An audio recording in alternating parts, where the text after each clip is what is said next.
بسم اللہ الرحمن الرحیم نحمده ونصلی علی رسولہ الکریم اما بعد بسم اللہ الرحمن الرحیم۔ عزیز طلبہ، آج ہم کنز الدقائق حصے دوم سبق نمبر 255 شروع کر رہے ہیں۔ اس سبق میں ہم کتاب الذبائح سے متعلق پڑھیں گے۔ آج کے سبق کا خلاصہ یہ ہے کہ مصنف علیہ الرحمہ نے اس میں سب سے پہلے مصنف علیہ الرحمہ نے ذبائح کے لغوی اور شرعی تعریف ذکر کی ہے کہ ذبائح یہ ذبیحۃ کی جمع ہے۔ لغت میں ما یذبح بہ، اس جانور کو کہا جاتا ہے جس کو ذبح کیا جاتا ہے، اور اصطلاحی شرع میں ذبح کا جو عمل ہے وہ قطع الاوداج، وہ رگوں کو کاٹنا ہے۔ اوداج ودج کی جمع ہے، رگوں کو کہتے ہیں، اور حلقوم اور مرئی یہ جو دو رگ ہیں ان پر اوداج کا اطلاق کیا جاتا ہے۔ دوسرے نمبر پر من تحل ذبیحتہ ومن لا، کن کن لوگوں کے ہاتھ کا ذبیحہ حلال اور کن کن لوگوں کے ہاتھ کا ذبیحہ حلال نہیں، اس کا ذکر ہوگا۔ پھر تیسرے نمبر پر احکام التسمیہ، تسمیہ کا حکم ذکر ہوگا کہ ذبح کرتے وقت بسم اللہ پڑھنا ضروری ہے یا نہیں۔ کوئی قصدن بسم اللہ پڑھ لے تو اس سے ذبح پر کوئی اثر پڑے گا یا نہیں، کوئی سہون بسم اللہ چھوڑ دے تو اس سے ذبح پر کوئی اثر پڑے گا یا نہیں، اس کا حکم ذکر ہوگا۔ پھر اس کے بعد چوتھے نمبر پر محل الذبح، ذبح کا محل ذکر ہوگا کہ ذبح کا محل حلقوم ہے اور کون کون سی رگیں ہیں۔ ما یجب قطع فی الذبح سے پھر اس کا بیان ہوگا کہ کن کن رگوں کا کاٹنا ضروری ہے۔ آلۃ الذبح، پھر اس کے بعد ذبح کے آلے سے متعلق بحث ہوگی، اور پھر آداب الذبح سے متعلق بات ہوگی۔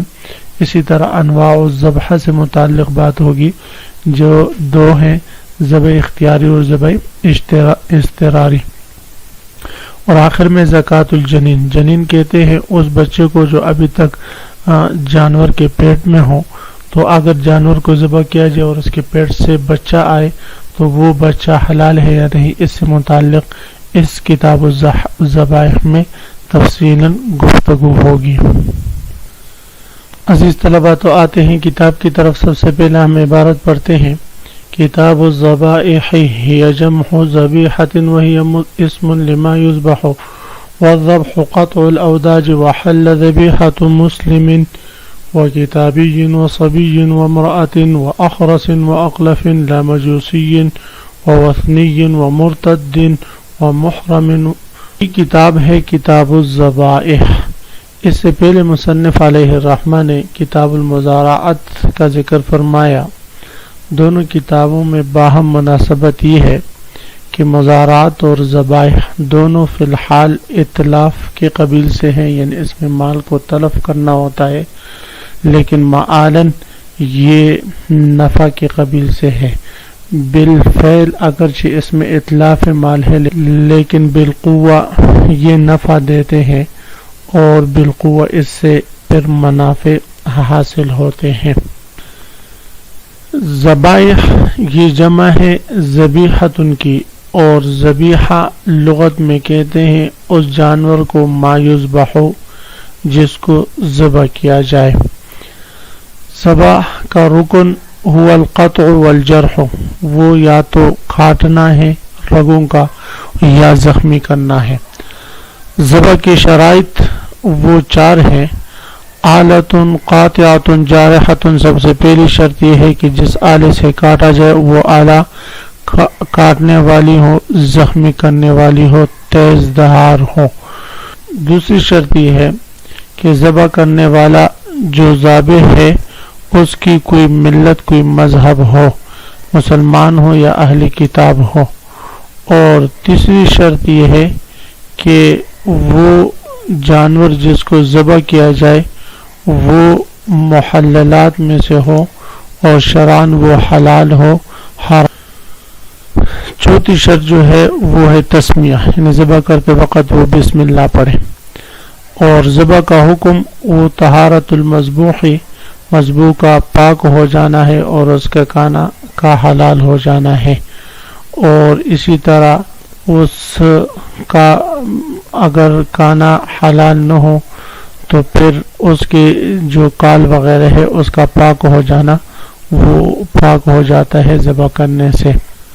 فرماتے ہیں مصنف علیہ الرحمہ ہی جمع ذبیحۃ، ذبائح یہ جمع ہے ذبیحۃ کی، وہی اسم لما یذبح، اور ذبیحہ لغت میں اس جانور کو کہتے ہیں جس کو ذبح کیا جائے۔ والذبح قطع الاوداج، ذبح ذال کے فتح کے ساتھ لغت میں کہتے ہیں قطع الاوداج، اوداج کے کاٹنے کو۔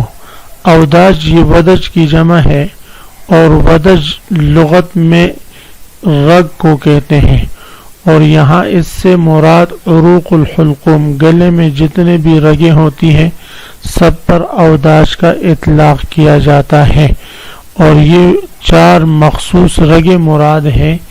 قطع الاوداج سے عموماً وہی 4 مخصوص رگیں مراد لی جاتی ہیں جن کا مذبوح جانور میں کاٹنا ضروری ہوتا ہے، جن کے کاٹنے سے کامل ذبیحہ جو ہے وہ حاصل ہو جاتا ہے۔ وہ 4 رگوں میں سے ایک تو سانس کی نلی ہے، ایک کانے کی نلی ہے، اور اس کے علاوہ 2 چھوٹی رگیں ہیں جنہیں شیرگ کہا جاتا ہے۔ ان 4 رگوں کو اوداج کہا جاتا ہے۔ تو ذبح شرعاً کہتے ہیں قطع الاوداج، وہ اوداج کو کاٹنا ہے، یعنی گلے کی رگوں کو کاٹنا ہے۔ وحل ذبیحۃ مسلم، یہاں سے مصنف علیہ الرحمہ کن کن لوگوں کا ذبیحہ حلال ہے ان کا ذکر شروع فرما رہے ہیں۔ فرماتے وحل ذبیحۃ مسلم، مسلمان کا ذبیحہ حلال ہے۔ مسلمان کے ذبیحے کے حلال ہونے پر تو قرآن پاک کی آیات کہ الا ما زکیتم کہ مسلمانوں سے خطاب ہے کہ تمہارے لیے فلاں فلاں جانور حرام کر دیے گئے ہیں مگر وہ جن کو تم خود ذبح کرو۔ تو یہ آیات کریمہ دلیل ہے اس بات کی کہ مسلمان کا ذبیحہ حلال ہے۔ دوسرے نمبر پر مصنف علیہ الرحمہ نے ذکر کیا ہے کہ کتابی کا ذبیحہ حلال ہے، اور کتابی کے ذبیحے کی حلت وہ قرآن پاک کے آیات کریمہ سے ثابت ہوتی ہے، وطعام الذین اوتوا الکتاب حل لکم، اور مراد طعام سے مراد یہاں پر ذبیحہ ہے، یعنی ذبیحہ ان لوگوں کا جن کو کتاب دی گئی ہے، اہل کتاب کا ذبیحہ تمہارے لیے حلال قرار دیا گیا ہے۔ تو جس طرح مسلمان کا ذبیحہ حلال ہے اسی طرح اہل کتاب کا ذبیحہ بھی حلال ہے۔ تو فرماتے وہ کتابین، اسی طرح اہل کتاب کا ذبیحہ حلال ہے۔ پھر کتابین یہ مطلق ہے، چاہے وہ کتابی حربی ہو یا ذمی ہو، عربی ہو یا عجمی ہو، سب کا ذبیحہ حلال ہوگا۔ اور فرماتے ہیں کہ پھر کتابی سے مراد یہودی اور نصرانی دونوں ہے، چاہے وہ یہودی ہو یا نصرانی ہو، دونوں کا ذبیحہ حلال ہوگا۔ لیکن آج کل چونکہ یہودی پھر بھی اپنے کتاب پر کچھ غالب ہیں اور اپنے کتاب، لیکن آج کل چونکہ یہودی اپنی کتاب کے مطابق ذبیحہ کی شرائط اور اس کی حلت کا خیال رکھتے ہیں، اس لیے ان کی تو ذبیحہ حلال ہے، لیکن نصرانی عیسائی اس چیز کا خیال نہیں رکھتے، اس لیے ان کے ذبیحہ سے بچنا بہتر ہے۔ وصبی، اسی طرح بچے کا ذبیحہ بھی حلال ہے، بشرطے کہ وہ بسم اللہ پڑھنا جانتا ہو اور ذبح کی جو شرائط ہیں اس شرائط کو پورا کرنے پر وہ قدرت رکھتا ہو، مثلا رگوں کو کاٹنا وغیرہ۔ اگر یہ نہ کاٹ سکتا ہو تو پھر اس صورت میں اس کے لیے یہ جائز نہیں۔ وامرأۃ، اور اسی طرح عورت کا ذبیحہ بھی حلال ہے، یعنی عورت اگر جانور وغیرہ ذبح کرے، مرغی ذبح کرے تو اس کا ذبیحہ بھی حلال ہے۔ آج کل ہمارے عورت میں عورت کے ذبیحہ پر بہت زیادہ اعتراض کیا جاتا ہے اور اس کو ناجائز اور حرام سمجھا جاتا ہے، حالانکہ یہ بات درست نہیں۔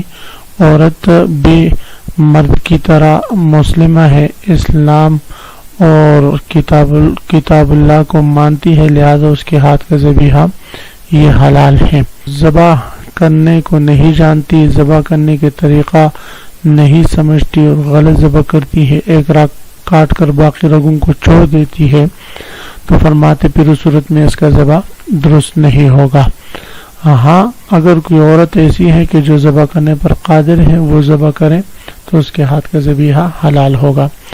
وَأَخْرَسٍ اور اخرس گونگے شخص کا ذبیحہ بھی جو ہے وہ جائز ہے، وہ بھی ذبح کر سکتا ہے۔ وَأَقْلَفٍ اور اقلف بھی ذبح کر سکتا ہے۔ اقلف اس شخص کو کہتے ہیں جس نے ختنہ نہ کیا ہو، تو غیر مختون شخص بھی جس کا ختنہ نہ ہوا ہو وہ بھی ذبح کر سکتا ہے۔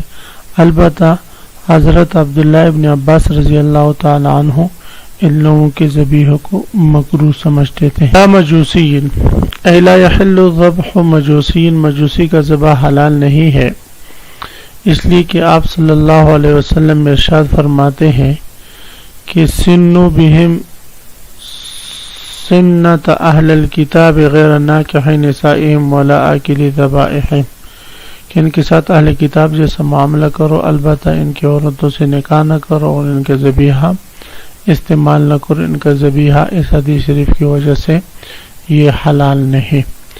تو مجوسی جو آگ پرست ہیں، آگ کو پوجتے ہیں، ان کا ذبیحہ یہ جائز نہیں ہے۔ وَوَثْنِيٍ اور اسی طرح وثنی کہتے بت پرست کو، جو بتوں کو پوجتے ہوں، ان کا ذبیحہ بھی حلال نہیں ہے۔ وَمُرْتَدٍ مرتد کا ذبیحہ بھی حلال نہیں ہے۔ مرتد اس کو کہتے ہیں کہ جو اپنا دین چھوڑ کر کسی اور دین کی طرف جا چکا ہو۔ آج کل قادیانی ہیں، بہت سارے لوگ قادیانی ہو جاتے ہیں، الیاذ باللہ، ان کے ہاتھ کا ذبیحہ بھی حلال نہیں ہے۔ اسی طرح اگر کوئی شخص اپنا مذہب وغیرہ یہ چھوڑ لیتا ہے، عیسائی یا یہودی بن جاتا ہے، اس کا ہاتھ کا ذبیحہ بھی حلال نہیں ہے، مرتد واجب القتل ہوتا ہے۔ ومحرم اور محرم کا ذبیحہ بھی حلال نہیں۔ محرم کا ذبیحہ اس وجہ حلال نہیں ہے کہ قرآن پاک میں اللہ رب العزت نے محرم کو حالات احرام میں شکار کرنے اور ذبح کرنے سے منع فرمایا ہے، تو محرم کا ذبیحہ یہ غیر مشروع ہے، جبکہ ذبح کرنا ایک فعل مشروع ہے، اس لیے فرماتے ہیں محرم کا ذبیحہ یہ بھی درست نہیں ہوگا۔ تو عزیز طلبہ، آج کے سبق کا خلاصہ یہ ہوا کہ ہم نے کتاب الذبائح شروع کی۔ کتاب الذبائح کا خلاصہ میں نے آپ حضرات کے سامنے پیش کیا، اس کے بعد ہم نے پھر ذبائح کی لغوی اور شرعی تحقیق پڑھی، اور اس کے بعد ہم نے ان لوگوں سے متعلق پڑھا جن کا ذبیحہ حلال اور کن کن لوگوں کا ذبیحہ حلال نہیں۔